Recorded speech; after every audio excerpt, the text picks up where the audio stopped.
ರಾಜ್ಯದಲ್ಲಿ ಸಚಿವ ಸಂಪುಟ ಸರ್ಕಸ್ ಮುಂದುವರೆದಿದೆ. ಇವತ್ತು ಸಿಎಂ ಡಿಕೆ ಶಿವಕುಮಾರ್ ದೆಹಲಿ ಪ್ರಯಾಣವನ್ನು ಬೆಳೆಸ್ತಾ ಇದ್ದಾರೆ. ಬೆಳಗ್ಗೆ 8 ಗಂಟೆಗೆ ವಿಶೇಷ ವಿಮಾನದಲ್ಲಿ ಎಚ್ಎಎಲ್ ಏರ್ಪೋರ್ಟ್ನಿಂದ ಸಿಎಂ ಪ್ರಯಾಣವನ್ನು ಮಾಡ್ತಾರೆ. ಮಾಜಿ ಸಿಎಂ ಸಿದ್ದರಾಮಯ್ಯ ಕೂಡ ಸಿಎಂ ಜೊತೆಗೆ ದೆಹಲಿಗೆ ಹೊರಡಲಿದ್ದಾರೆ. ಉಭಯ ನಾಯಕರು ಹೈಕಮಾಂಡ್ ಜೊತೆ ಮಹತ್ವದ ಸಭೆಯನ್ನ ನಡೆಸಲಿದ್ದಾರೆ.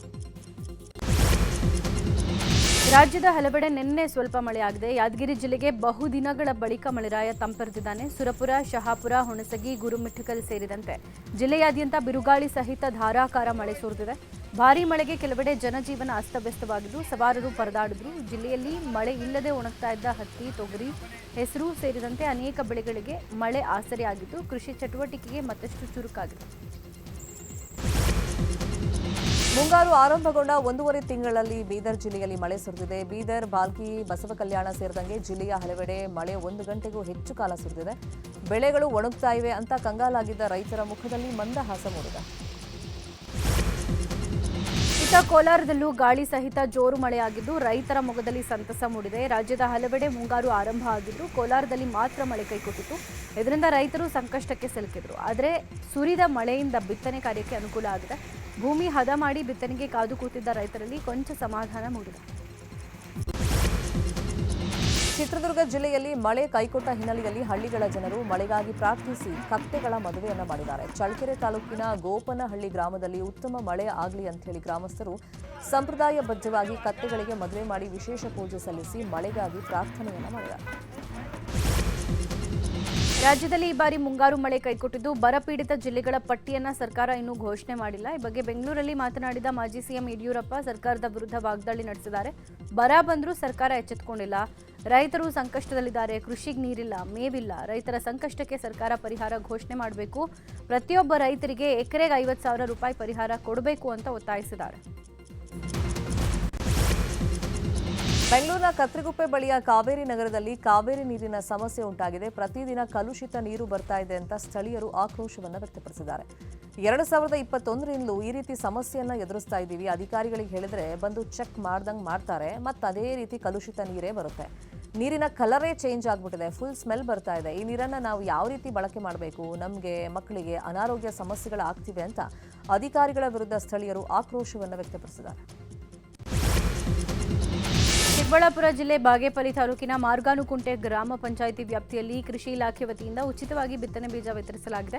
ಈ ಕಾರ್ಯಕ್ರಮಕ್ಕೆ ಶಾಸಕ ಎಸ್ಎನ್ ಸುಬ್ಬಾರೆಡ್ಡಿ ಚಾಲನೆ ಕೊಟ್ಟಿದ್ದಾರೆ. ಈ ವೇಳೆ ರೈತರಿಗೆ ಉಚಿತವಾಗಿ ಬಿತ್ತನೆ ಬೀಜಗಳನ್ನು ವಿತರಿಸಿದ ಶಾಸಕರು ಸರ್ಕಾರದ ಉಚಿತ ಯೋಜನೆಯನ್ನು ಪ್ರತಿಯೊಬ್ಬ ಅರ್ಹ ರೈತರು ಸದುಪಯೋಗ ಪಡಿಸಿಕೊಳ್ಳಬೇಕು, ಕೃಷಿ ಕ್ಷೇತ್ರದಲ್ಲಿ ಉತ್ತಮ ಇಳುವರಿ ಪಡೆಯಬೇಕು ಅಂತ ಕರೆ ಕೊಟ್ಟರು. ಇನ್ನು ಕಾರ್ಯಕ್ರಮದಲ್ಲಿ ಕೃಷಿ ಇಲಾಖೆ ಅಧಿಕಾರಿಗಳು, ಸ್ಥಳೀಯ ರೈತರು ಭಾಗವಹಿಸಿದರು. ಜಲಸಂಪನ್ಮೂಲ ಸಚಿವ ರಾಮಲಿಂಗಾರೆಡ್ಡಿ ಧಾರವಾಡ ಜಿಲ್ಲೆಯ ನವಲಗುಂದಕ್ಕೆ ಭೇಟಿಯನ್ನು ಕೊಟ್ಟಿದ್ರು. ನವಲಗುಂದದ ರೈತ ವೀರಗಲ್ಲಿಗೆ ಮಾಲಾರ್ಪಣೆ ಮಾಡಿ ರೈತರೊಂದಿಗೆ ಮಾತನಾಡಿದಂಥ ಸಚಿವರು ಮಹದಾಯಿ ಕಳಸಾ ಬಂಡೂರಿ ಯೋಜನೆ ಜಾರಿಗೆ ರಾಜ್ಯ ಸರ್ಕಾರ ಸಂಪೂರ್ಣ ಸಿದ್ಧವಾಗಿದೆ ಅಂತಂದ್ರು.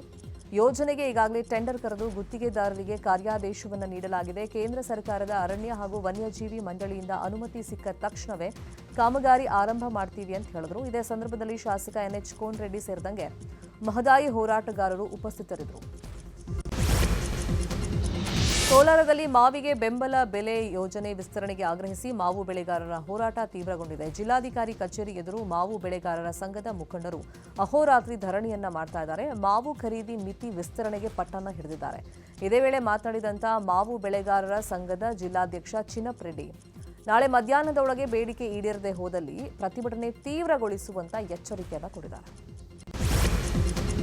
ಕೆಪಿಎಸ್ಸಿ ಮಾಜಿ ಅಧ್ಯಕ್ಷ ಶಿವಶಂಕರಪ್ಪ ವಿರುದ್ಧ ಸ್ವಜನ ಪಕ್ಷಪಾತ ಆರೋಪ ಪ್ರಕರಣದಲ್ಲಿ ಶಾಸಕ ಬಸನಗೌಡ ಪಾಟೀಲ್ ಯತ್ನಾಳ್ ಹಾಗೂ ವಿದ್ಯಾರ್ಥಿಗಳ ಸಂಘ ಸಲ್ಲಿಸಿದ ರಿಟ್ ಅರ್ಜಿ ವಿಚಾರಣೆ ನಡೆದಿದೆ. ಹೈಕೋರ್ಟ್ ವಿಚಾರಣೆ ನಡೆಸಿ ಸಿಬಿಐಗೆ ನೋಟಿಸ್ ಜಾರಿಗೊಳಿಸಿದೆ. ಶಿವಶಂಕರಪ್ಪ ವಿರುದ್ಧದ ಆರೋಪಗಳು ಆಘಾತಕಾರಿ. ಈಗ ಎಸ್ಐಟಿ ರಚಿಸೋದು ಸೂಕ್ತ ಅಲ್ಲ. ಸ್ವತಂತ್ರ ತನಿಖಾ ಸಂಸ್ಥೆಯಿಂದ ತನಿಖೆ ಅಗತ್ಯ ಅಂತ ಹೈಕೋರ್ಟ್ ನ್ಯಾಯಮೂರ್ತಿ ನಾಗಪ್ರಸನ್ನ ಪೀಠ ಅಭಿಪ್ರಾಯಪಟ್ಟಿದೆ.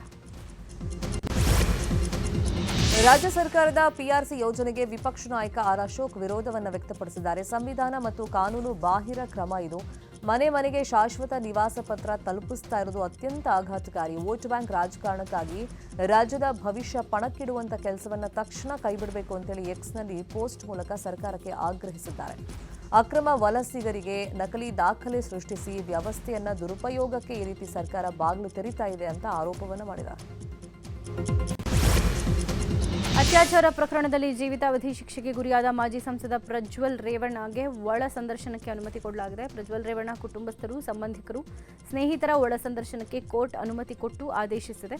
ಒಳ ಸಂದರ್ಶನಕ್ಕೆ ಅನುಮತಿ ಕೋರಿ ಪ್ರಜ್ವಲ್ ರೇವಣ್ಣ ಜನಪ್ರತಿನಿಧಿಗಳ ಸ್ಪೆಷಲ್ ಕೋರ್ಟ್ನಲ್ಲಿ ಅರ್ಜಿ ಸಲ್ಲಿಸಿದರು. ನಿನ್ನೆ ಈ ಅರ್ಜಿ ವಿಚಾರಣೆ ನಡೆಸಿದ ಕೋರ್ಟ್ ಜೈಲು ಮುಖ್ಯ ಅಧೀಕ್ಷಕರ ನಿಯಮಾನುಸಾರ ಅಪರಾಧಿ ಭೇಟಿಗೆ ಅವಕಾಶ ಕೊಡೋಕೆ ನಿರ್ದೇಶನ ಕೊಟ್ಟಿದೆ. ಕೋಲಾರ ಜಿಲ್ಲೆಯ ಮುಳಬಾಗಿಲು ತಾಲೂಕಿನಲ್ಲಿ ಬಾಲ್ಯ ವಿವಾಹ ತಡೆದಿದ್ದಕ್ಕೆ ಅಂಗನವಾಡಿ ಕಾರ್ಯಕರ್ತೆ ಪದ್ಮಾವತಿ ಮೇಲೆ ಹಲ್ಲೆಯಾಗಿದೆ.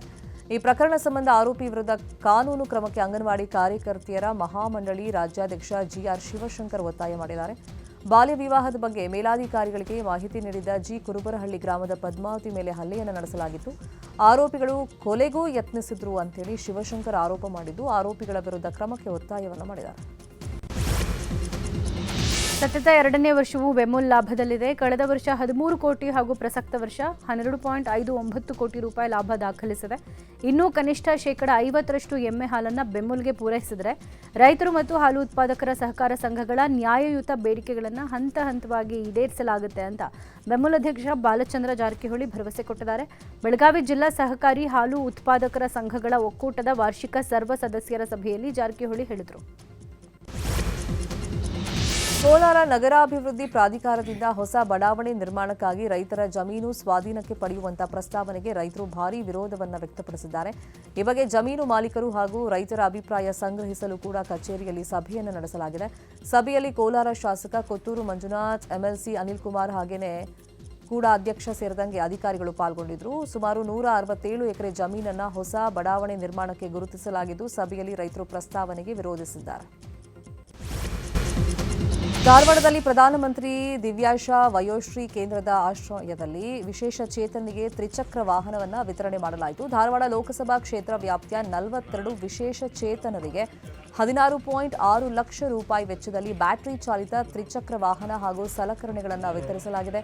ಕೇಂದ್ರ ಸಚಿವ ಪ್ರಹ್ಲಾದ್ ಜೋಶಿ ಕಚೇರಿ ಮುಂಭಾಗದಲ್ಲಿ ಕಾರ್ಯಕ್ರಮ ನಡೆಯಿತು. ರಾಜ್ಯಸಭಾ ಸದಸ್ಯ ಎಂ ನಾಗರಾಜ್, ಶಾಸಕ ಮಹೇಶ್ ತೆಂಗಿನಕಾಯಿ, ವಿಧಾನ ಪರಿಷತ್ ಸದಸ್ಯ ಲಿಂಗರಾಜ್ ಪಾಟೀಲ್ ಈ ಕಾರ್ಯಕ್ರಮದಲ್ಲಿ ಪಾಲ್ಗೊಂಡಿದ್ದರು.